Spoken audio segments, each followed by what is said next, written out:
మిత్రులందరికీ నమస్కారం. నేటి regional, national, international current events గురించి డిస్కస్ చేద్దాం. అంతకంటే ముందు నిన్న అడిగినటువంటి జీకే క్వశ్చన్ యొక్క ఆన్సర్ను గమనిద్దాం. IMF international monetary fund head quarter ఎక్కడ ఉంది? ఆన్సర్ వచ్చేసి వాషింగ్టన్ DC. నేటి కరెంట్ ఈవెంట్స్ గురించి తెలుసుకుందాం. మూడోసారి అంతరిక్షంలోకి సునీత విలియమ్స్.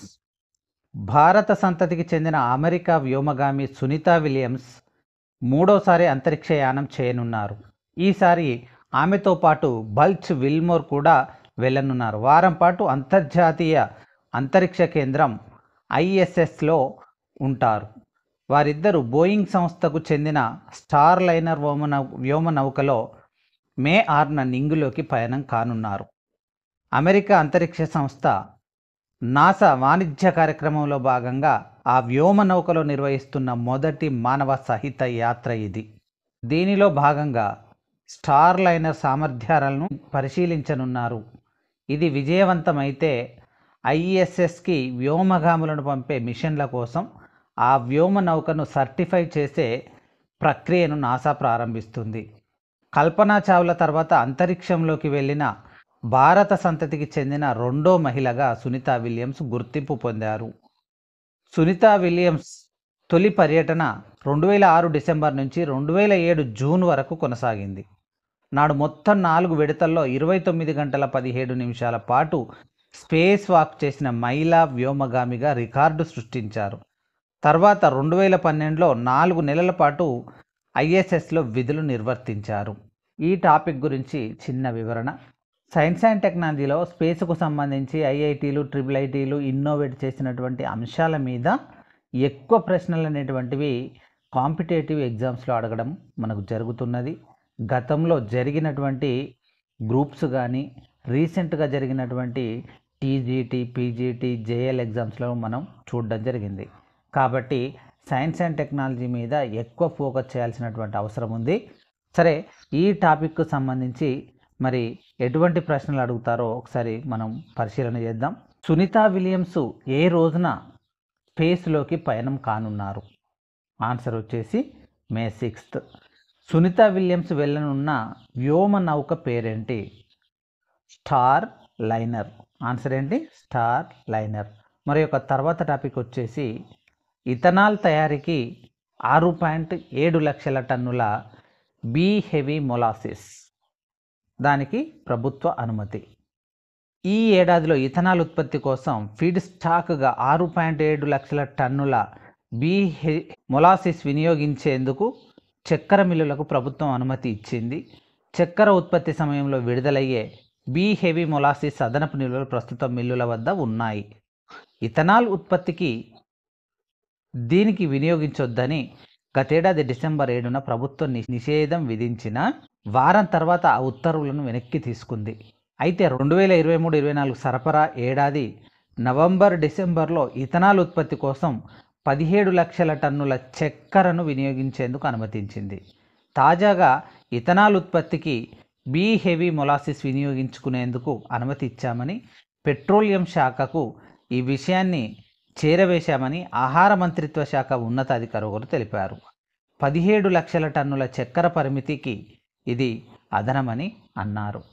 ఈ టాపిక్ మీద చిన్న వివరణ. ఇథనాల్ సేంద్రియ రసాయన సమ్మేళనం ఇథనాల్ను వైద్య రంగంలో ఉపయోగపడేటువంటి యాంటీ బ్యాక్టీరియల్ మరియు క్రిమి సంహారక లక్షణాలు కలిగి ఉంటుంది. ఇది విషపూరితమైనది, నాడీ వ్యవస్థను ప్రభావితం చేస్తుంది. అయితే మరి ఈ టాపిక్ మీద ఎటువంటి ప్రశ్నలు వస్తాయో తెలుసుకుందాం. 2023-24 ఫైనాన్షియల్ ఇయర్లో ఇథనాల్ ప్రోడక్ట్ను ప్రొడ్యూస్ చేయడానికి ఎన్ని లక్షల టన్స్ షుగర్ని ఉపయోగించనున్నారు? ఆన్సర్ వచ్చేసి 17 లక్షల టన్నుల షుగర్ను ఉపయోగించనున్నారు. మొలాసిస్ను ప్రొడ్యూస్ చేసే ఇండస్ట్రీస్ ఏవి అంటే ఆన్సర్ వచ్చేసి షుగర్ ఇండస్ట్రీస్. మన తర్వాత టాపిక్ వచ్చేసి రోదసిలోకి మరో 3 చైనా వ్యోమగాములు. మానవ సహిత జాబిల్లి యాత్ర దిశగా డ్రాగన్ అడుగులు. డ్రాగన్ అంటే ఇక్కడ చైనా, మనందరికీ తెలిసిన విషయమే. చందమామపైకి 2030 నాటికి మానవులను పంపాలన్న లక్ష్యం దిశగా చైనా అడుగులు వేస్తోంది. ఇందులో భాగంగా భూ దిగువ కక్షలోని తన రోదసీ కేంద్రంలోకి 3 వ్యోమగాములను పంపనుంది. షెంఝౌ 18 వ్యోమనౌక ద్వారా గురువారం ఈ యాత్ర చేపట్టనుంది. ఇందుకోసం తుది కసరత్తు చేపడుతోంది. రోదసిలోకి వెళ్లే వ్యోమగాములు ఏ గువాంగ్పు, లీకాంగ్, లీగువాంగ్స్ లను బుధవారం జరిగిన విలేకరుల సమావేశంలో పరిచయం చేసింది చైనా.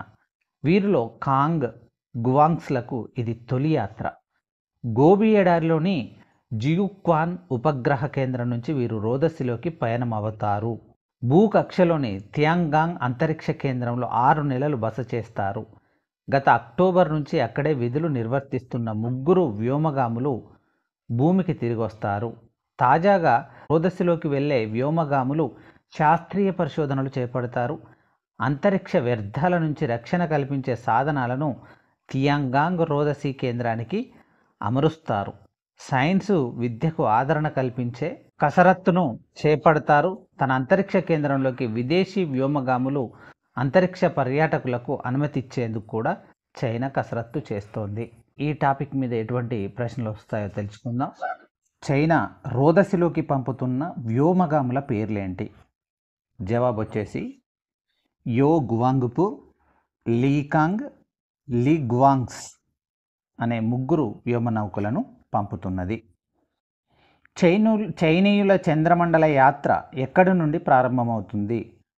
జవాబు వచ్చేసి గోబీ ఎడారిలోని జియుక్వాగ్ ఉపగ్రహ కేంద్రం నుండి ప్రారంభమవుతున్నది. మన తర్వాత టాపిక్ వచ్చేసి దీపాన్షుకు జావెలిన్ స్వర్ణం.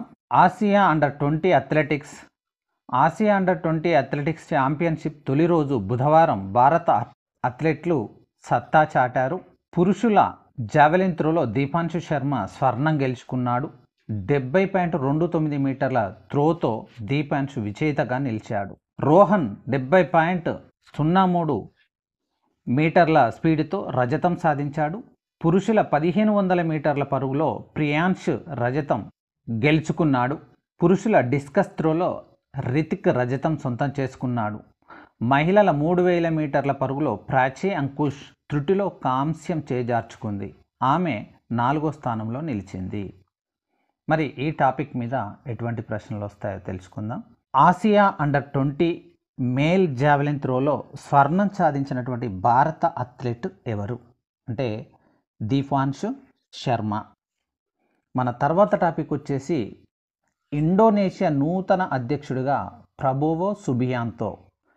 ఇండోనేషియా నూతన అధ్యక్షుడిగా ప్రబోవో సుబియాంతో ఎన్నికైనట్లు ఆ దేశ ఎన్నికల సంఘం బుధవారం లాంఛనంగా ప్రకటించింది. ఆయన ఈ ఏడాది అక్టోబర్లో బాధ్యత చేపట్టనున్నారు. సుబియాంతో ప్రస్తుతం ఇండోనేషియా రక్షణ మంత్రిగా ఉన్నారు. వాస్తవానికి అధ్యక్షుడిగా ఆయన ఎన్నిక గత నెల 20నే ఎన్నికల సంఘం ప్రాథమికంగా ప్రకటించింది. అధ్యక్ష ఎన్నికల్లో ఆయనకు 58.6% ఓట్లు వచ్చినట్లు తెలిపింది. మరి ఈ టాపిక్ మీద ఎటువంటి ప్రశ్నలు వస్తాయో తెలుసుకుందాం. ఇండోనేషియా నూతన అధ్యక్షుడి పేరేంటి? ఆన్సర్ వచ్చేసి ప్రబోవో సుబియాంతో.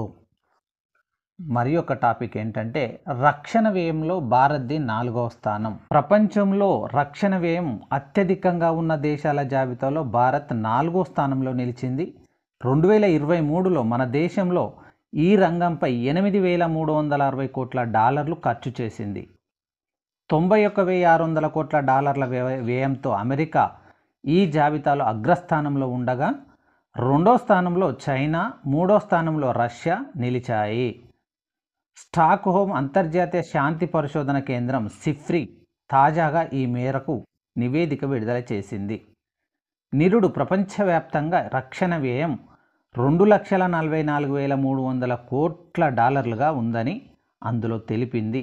2022తో పోలిస్తే మొత్తం 6.8% అధికమని పేర్కొంది. 2009 తర్వాత ఒక ఏడాదిలో రక్షణ వ్యయం ఇంత ఎక్కువ శాతం పెరగడం ఇదే తొలిసారి.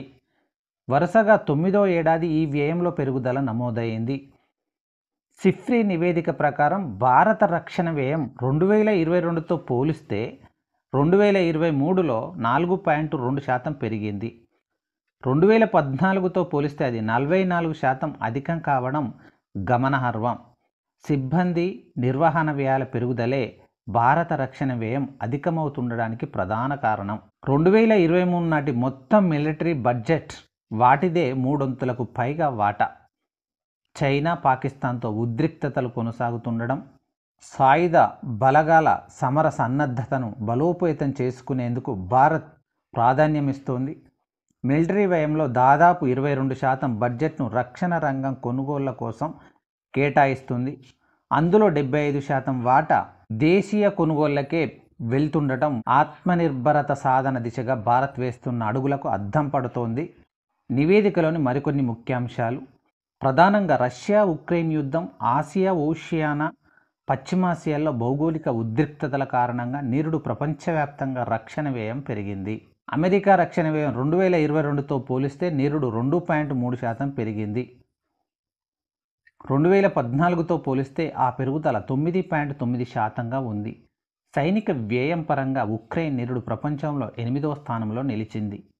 2023లో ఈ రంగంపై అధిక ఖర్చు చేసి $6,480 కోట్ల. రష్యా రక్షణ వ్యయంలో ఇది 59% మాత్రమే. మరి ఈ టాపిక్ మీద ఎటువంటి ప్రశ్నలు వస్తాయో చూద్దాం. అమెరికా, చైనా, రష్యా తర్వాత రక్షణ వ్యయం అధికంగా చేస్తున్న దేశం ఏది? ఇది ప్రశ్న. దాని యొక్క ఆన్సర్ వచ్చేసి జవాబు. ఇంకొక క్వశ్చన్ ఏ విధంగా వస్తుందో చూద్దాం. అక్రాస్ ద వరల్డ్ డిఫెన్స్ ఎక్స్పెండిచర్కు సంబంధించి రిపోర్టును ప్రిపేర్ చేస్తున్న ఆర్గనైజేషన్ పేరేంటి? ఆన్సర్ వచ్చేసి సిఫ్రీ.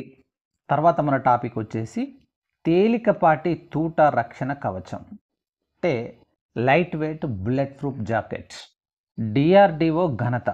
దేశంలోనే అత్యంత తేలికపాటి తూట రక్షణ కవచాన్ని, అంటే లైట్ వెయిట్ బుల్లెట్ ప్రూఫ్ జాకెట్ని రక్షణ పరిశోధన అభివృద్ధి సంస్థ DRDO, defence research development organisation విజయవంతంగా రూపొందించింది. ఇది అత్యధిక స్థాయి లెవెల్ 6, అంటే లెవెల్ 6 లెవెల్స్లో ముప్పు నుంచి కూడా రక్షణ కల్పిస్తుందని ఓ అధికారి ప్రకటన పేర్కొంది. దీని తయారీకి వినూత్న డిజైన్, పదార్థం, ప్రక్రియలను ఉపయోగించినట్లు తెలిపింది. కాన్పూర్లో డిఆర్డిఓకు చెందిన defence materials and sports research and development establishment DMSRDE దీన్ని అభివృద్ధి చేసింది. దీన్ని ఇటీవల చండీగఢ్లోని ల్యాబ్లో విజయవంతంగా టెస్ట్ చేశారు. ఇది 7.62 × 54 RAPI తూటాలను నిలువరిస్తుందని అధికారులు తెలిపారు. దీని ముందు భాగం 6 స్నైపర్ తూటాలను అడ్డుకోగలదని చెప్పారు. దీన్ని మోనోలిథిక్ సిరామిక్ ప్లేట్లు, పాలిమర్తో తయారు చేసినట్లు వివరించారు. ఆపరేషన్ల సమయంలో ధరించడానికి ఇది చక్కని జాకెట్గా చెప్పబడింది. ఈ టాపిక్ మీద ఎటువంటి ప్రశ్నలు వస్తాయో తెలుసుకుందాం. Light weight bullet proof jacket prepare చేసిన సంస్థ పేరేంటి? అంటే డిఆర్డిఓ. డిఆర్డిఓ ఇటీవల ప్రిపేర్ చేసిన light weight bullet proof jacket ఎటువంటి తూటాలను నిలువరిస్తుంది, అంటే కంట్రోల్ చేస్తుంది? అంటే ఆన్సర్ వచ్చేసి 7.62 × 54 RAPI తూటాలను ప్రధానంగా నిలువరిస్తుందని చెప్పుకోవచ్చు. తర్వాత టాపిక్ వచ్చేసి జకోవిచ్కు Laureus award. Tennis star Novak జకోవిచ్ Laureus sports person of the year అవార్డును అందుకున్నాడు. మాడ్రిడ్లో జరిగిన లారియస్ అవార్డుల కార్యక్రమంలో America gymnast Simone Biles comeback of the year పురస్కారాన్ని గెలుచుకుంది. నిరుడు మొదటిసారి మహిళల ఫుట్బాల్ ప్రపంచ కప్ గెలిచిన స్పెయిన్ జట్టు టీమ్ ఆఫ్ ద ఇయర్ 2023 అవార్డును సాధించింది. ఆ జట్టు మిడ్ ఫిల్టర్ ఐతనా బోన్మాటే ఉత్తమ స్పోర్ట్స్ ఉమెన్గా ఎంపికైంది. Rafael Nadal sports for good పురస్కారాన్ని గెలుచుకున్నారు. ఈ టాపిక్ మీద ఎటువంటి క్వశ్చన్స్ వస్తాయో తెలుసుకుందాం. టెన్నిస్ స్టార్ నోవాక్ జకోవిచ్ ఇటీవల గెలుచుకున్న ప్రతిష్టాత్మక అవార్డు పేరేంటి? ఆన్సర్ వచ్చేసి లారియస్ sports person of the year. ఇంకొక క్వశ్చన్ ఎలా వస్తుందో చూద్దాం. లారియస్ అవార్డులలో స్పోర్ట్స్ ఫర్ గుడ్ పురస్కారాన్ని ఎవరు గెలుచుకున్నారు? ఆన్సర్ వచ్చేసి రఫెల్ నాదల్. తర్వాత టాపిక్ వచ్చేసి వచ్చే ఏడాది భారత్కు S-400 రష్యా నుంచి మన దేశానికి అందాల్సిన 2 రెజిమెంట్ల S-400 ట్రయాంప్ గగనతల రక్షణ వ్యవస్థలు వచ్చే ఏడాదిలో అందే అవకాశం ఉంది. ఈ మేరకు సంబంధిత అధికార వర్గాలు వెల్లడించాయి. ఉక్రెయిన్తో యుద్ధం కారణంగా సరఫరాల్లో జాప్యం, ఈ వ్యవస్థలు మన దేశానికి అందడానికి ఆలస్యం అవుతోంది. $5.5 బిలియన్ ఒప్పందంలో భాగంగా రష్యా నుంచి ఇప్పటికే 3 దీర్ఘశ్రేణి క్షిపణి రక్షణ వ్యవస్థలు మన దేశానికి అందాయి. మరోపక్క రష్యా తయారీ యుద్ధ నౌక తుషీల్ ఈ ఏడాది సెప్టెంబర్ నాటికి తమల్ అనే మరో వార్షిప్ వచ్చే జనవరికి మన దేశానికి అందే అవకాశం ఉందని ఆ వర్గాలు తెలిపాయి. వాస్తవానికి ఈ 2 నౌకలు 2022 నాటికే అందాల్సి ఉంది. మరి ఈ టాపిక్ మీద ప్రశ్నలు వస్తాయో తెలుసుకుందాం. S-400 అంటే ఏమిటి? జవాబు వచ్చేసి ఆకాశంలో ఏర్పాటు చేసే డిఫెన్స్ ఫోర్స్. యుద్ధ సామాగ్రికి సంబంధించి $5.5 బిలియన్ భారత్ ఏ దేశంతో ఒప్పందం కుదుర్చుకుంది? ఈ ప్రశ్నకు జవాబును కామెంట్ రూపంలో పెట్టండి. ఒక్కసారి మనం ఓవర్వ్యూ చూద్దాం. మూడోసారి అంతరిక్షంలోకి సునీతా విలియమ్స్. ఇథనాల్ తయారీకి 6.7 టన్నుల లక్షల బీ హెవీ మొలాసిస్. రోదసిలోకి మరో 3 చైనా వ్యోమగాములు. నేడే పయనం మానవ సహిత జాబిల్లి యాత్ర దిశగా డ్రాగన్ అడుగులు. దీపాన్షుకు జావెలిన్ స్వర్ణం. Asia under twenty athletics. ఇండోనేషియా నూతన అధ్యక్షుడిగా ప్రబోవో సుబియాంతో. రక్షణ వ్యయంలో భారత్ది 4వ స్థానం. తేలికపాటి తూట రక్షణ కవచం సిద్ధం. జోకోవిచ్కు లారియస్ అవార్డ్. వచ్చే ఏడాది భారత్కు S-400. ఇవి ఈరోజు మనం డిస్కస్ చేసినటువంటి current events. Thank you one and all.